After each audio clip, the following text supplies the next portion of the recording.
Welcome, this is Best Buy. Today I will be telling you about 6 unsafe cars Nigerians buy.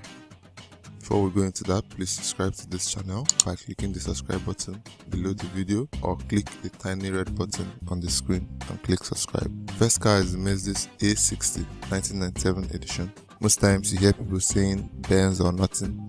For this particular Benz, I think you should go for nothing because this car failed the most safety test and it crashed. The most safety test is a test where the driver dodges something on the road by quickly switching to another lane and switching back to his lane. In this video, this scenario is simulated with cones, where in Nigeria, we perform this most test every day we drive by dodging potholes, dodging children, dodging animals, broken bottles, and even other mad driver.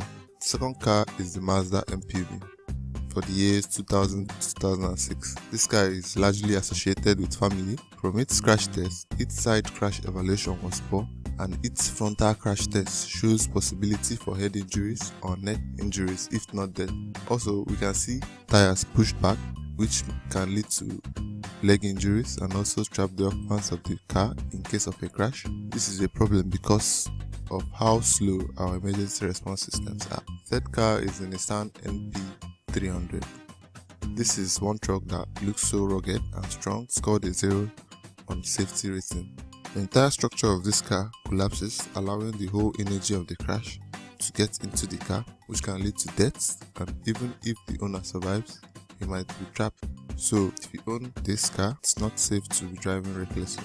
The fourth car is the 2006 Hyundai Elantra. This car was rated poor in all its safety ratings. From the crash test, you can see that dummy could not be held in place by the seat belt and the seat, which allowed it to hit its head on the dashboard, which can lead to a broken neck or a serious head injury. Also, there is a possibility of damage to the legs. The fifth car is the 1999 Toyota Previa, which we see a lot of people using transport business. The test carried out shows that the car's entire frontal structure does not hold back the force of collision, and this can lead to all sorts of injuries if not death. The last car is the 2006 Kia Spectra.